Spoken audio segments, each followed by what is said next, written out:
नहीं, वो तो वैसे इनको चाहिए सरकार को कि बिजली जो है वो प्रॉपर मुहैया करें। ये हर शहरी का हक है। बिजली की कमी नहीं, बट बिजली को मिसमैनेज किया गया है, क्योंकि हमारे पास बहुत से ऐसे प्रोजेक्ट जो एनएचपीसी के पास हैं, उसमें से बहुत अच्छी बिजली जो है वो जनरेट होती है, पर वो बिजली सारी की सारी बाहर चली जाती है। और मुझे चाहिए सरकार को कि उसका 50% जो शेयर है वो स्टेट को दे दें, हमारी जम्मू और कश्मीर को दे दें, ताकि यहाँ पर जो पावर की कमी है वो पूरी हो सके। यहाँ पिछले कई सालों से हम लोग ये बार बार कहते आए हैं कि साहब ये जो प्रोजेक्ट्स हैं जो सेंटर के पास हैं, एनएचपी के पास हैं, वो हमको दिए जाएं, उसके बड़े फ़ायदे नहीं रहेंगे, क्योंकि रिसोर्सेज हमारे हैं, इन रिसोर्सेज पे ये पावर प्रोजेक्ट्स चल रहे हैं। और इस सिलसिले में मैंने एक बार हाई कोर्ट में केस भी फाइल किया था कि साहब ये हमको वापस दिए जाएं, पर वो केस थोड़ी देर चला, उसके बाद वो खामोशी हो गई।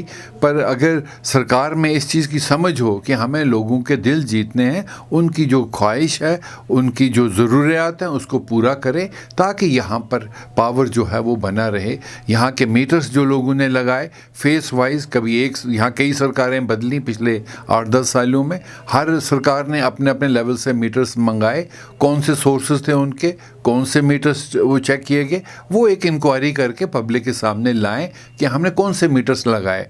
क्योंकि कई जगह पर देखा गया मीटर लगाने के बाद मीटर जल गए हैं, मीटर स्टैंडर्ड के नहीं थे, और कई जगह पर बिजली के मीटर जो थे उनकी स्पीड ज़्यादा थी, और कई जगह ज़रूर है खामोश भी होंगे, पर वो सही मीटर जो है रीडिंग नहीं दे रहे थे।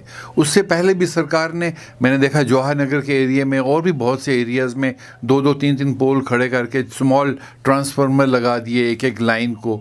वो भी एक बड़ा वेस्टेज था मनी हमारे पावर प्रोजेक्ट में जो यहाँ हुआ, वो भी नहीं होना चाहिए। देखिए, मैं आपको याद दिलाऊं कि जगमोहन गवर्नर जब थे उस वक़्त हमारे कश्मीर में कभी भी बिजली नहीं गई उनके दौर में, क्योंकि उन्होंने एक मैनेज किया, पावर को मैनेज किया।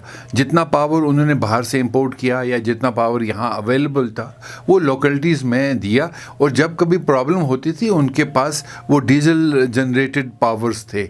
एक पावर उनका पामपोर में था, एक एचएमटी में था, उससे सारे शहर को बिजली हमेशा रही। पर इस लिहाजा वो जब मैनेज कर सकते थे, आज क्यों नहीं मैनेज किया जा सकता? सो मैं इतना ही कहूँगा कि it was well manage that time and today it is mismanaged. So इस चीज़ को सरकार को नोटिस लेना चाहिए। पर सबसे बड़ी बात यह है कि हमारे कश्मीर में 2 बड़ी चीज़ें रही हैं, एक पानी, और एक पानी से जो जनरेट होता है दैट इज़ पावर। उसके लिए बड़ी कैपेसिटी है अभी भी, चाहे कारगिल है, चाहे जम्मू है, चाहे कश्मीर है, बहुत से प्रोजेक्ट चल रहे हैं। कुछ तो तैयार हो चुके हैं, कुछ अंडर कंस्ट्रक्शन है। जो अगर उन सब का पावर ले लें तो मुझे नहीं लगता कि हमें किसी आदमी को फ़ीस जो है बिजली फ़ी, आज दिल्ली में केजरीवाल ने बीपीएल लोगों को फ्री की है बिजली। हम तो सारे कश्मीर और जम्मू के लोगों को फ्री बिजली दे सकते हैं, क्योंकि इतनी बिजली हमारे पास होगी। आखिर ये सारी चीज़ें हमारे ही बेनिफिट के लिए हैं, हमारी ही चीज़ें, इस पर काम भी हमें ही लेना है।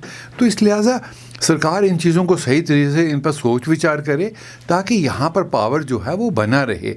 अभी दिल्ली, बाहर जम्मू वगैरह में लोग एसीज़ लगाते हैं, एक एक घर में 3-3 4-4 एसी चलते हैं। तो यहाँ अगर एक हीटर किसी के पास चलता है या एक ब्लोवर चलता है तो लोग उस एकदम गवर्नमेंट के जो डिपार्टमेंट के लोग आके छापा मार के वो उठा के ले जाते हैं।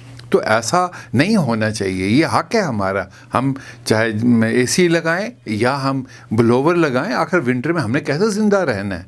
तो ऐसी चीज़ें नहीं होनी चाहिए। हमें हर इक्विपमेंट यूज़ करने के लिए, यहाँ जो हीटिंग के लिए इस्तेमाल होता है, हमें इजाज़त होनी चाहिए और फ्री होना चाहिए हमें वो यूज़ करना। अगर जम्मू में एसी लगा सकते हैं, यहाँ भी हम ब्लोवर लगा सकते हैं।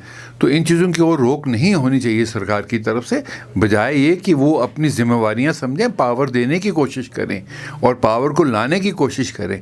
उसमें कोई मुश्किल नहीं है उनके लिए, पर थोड़ी सी एक कोशिश करने की ज़रूरत है। इससे पहले जो पॉलिटिकल पार्टीज़ थी, चाहे नेशनल कॉन्फ्रेंस थी, चाहे कांग्रेस थी, चाहे बीजेपी थी या पीडीपी, कोई भी लोग थे, ये सेंटर के सामने प्रॉपरली प्लीड नहीं कर पाए कि साहब हमें इस प्रोजेक्ट्स का 50% दे दीजिए ताकि हमारा पावर यहाँ आ सके। क्योंकि डेवलपमेंट भी सारी जो है वो उसी के साथ जुड़ी है। यहाँ की अनएम्प्लॉयमेंट इन्हीं पावर प्रोजेक्ट से काफ़ी हद तक जो है वो हल हो सकती है।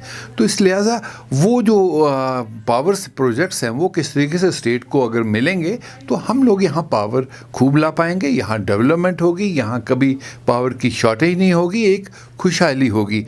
तो मुझे लगता है कि लोगों को खुश करने के लिए, लोगों के दिलों को जीतने के लिए अगर इस तरह की उनकी ज़रूरत हैं कि यहाँ पावर प्रोजेक्ट्स लोगों को मतलब पावर जो है वो हमेशा अवेलेबल हो, वो मिले, तो यहाँ खुशहाली जो है वो बनी रहेगी।